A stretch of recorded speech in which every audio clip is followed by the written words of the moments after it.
How would you describe what it was like being on the floor trying to play defense when Michael Jordan had the ball? First off, good morning, Greeny. I'm going to be a professional and answer your question first and foremost. But then I got to get to Jay Williams in a second.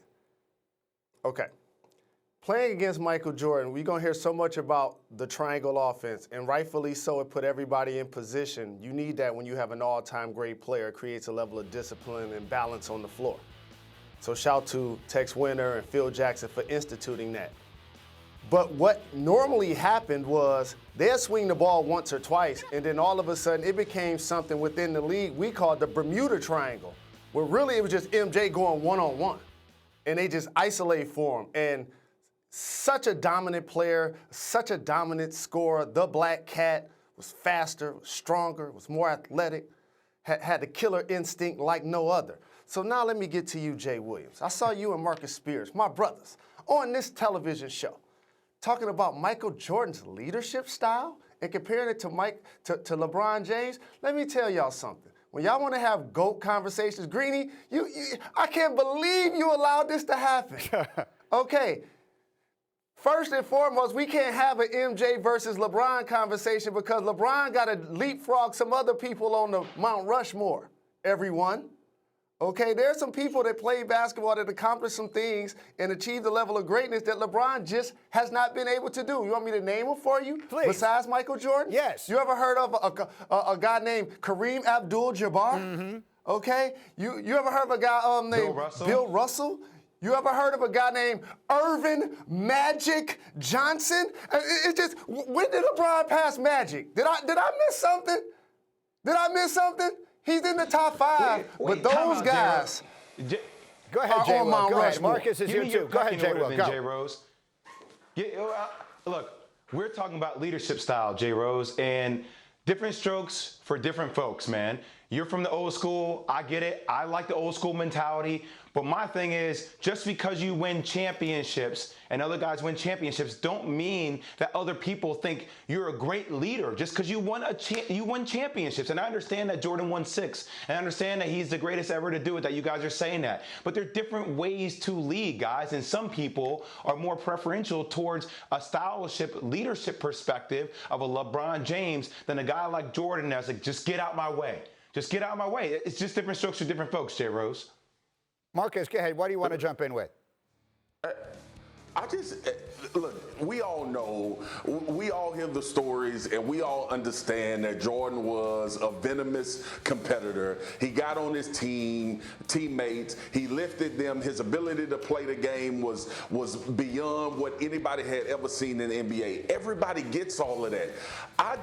The thing that frustrates me, it's not even about who you think the greatest player of all time is. That frustrates me. The frustration for me comes from you have to be the Jordan way in order to be the ultimate leader and competitor in the NBA. That's the part that bothers me in this whole conversation. Because if you are going to tell me that in LeBron's years in the NBA, he hasn't led and been able to make players play at a higher level than they probably assume they go. J.R. Smith's career was on the brinks of being just a fly-by-night guy. He's a champion. Matthew Dellavedova went and got $38 million from another basketball team because he played with LeBron James. Look at Tristan Thompson, the way he ascended and played. Like, there is a number of guys, there's a number of remnants from LeBron's leadership ways and the way he made guys better. Where's Mills? Can I get in here? Certain systems to put him in this conversation. Can I get in here, please? Go, Jalen. Yes. Okay. When did you guys get so emotional? Y'all talking about leadership style and teammates, how they felt about the process? Is that what I'm hearing? You guys know this as well as anyone. Okay, a lot of times championships don't necessarily buy happiness. Scottie Pippen basically was a top 10 in the league and getting paid in 1993. In 98, he was 120-something. He basically almost sabotaged the final year. He was not happy with them. He was not happy with his championships. I saw Shaquille O'Neal basically do the same thing when he didn't get a deal from the Lakers. He wanted the late, great Dr. Jerry Buss to give him a deal. They had just won 3 championships. He was unhappy in LA and went to Miami. KD went to Golden State and left there. He doesn't talk very fondly necessarily about that being the best experience of his career overall. It's about getting it done. Yeah. And nobody got it done better than Michael Jordan. And I heard you, Spears, talking about LeBron was the leader at all times. And of course, I don't want to down somebody to up somebody else type of thing, but we're just having a debate here. LeBron James went to Miami to learn a championship mojo. Okay, they had a leadership in place with Dwayne Wade that won a championship and Pat Riley as well. I'm just saying that we're going to talk all history and all facts. LeBron James, who was his coach in Cleveland? Who was his coach in Cleveland?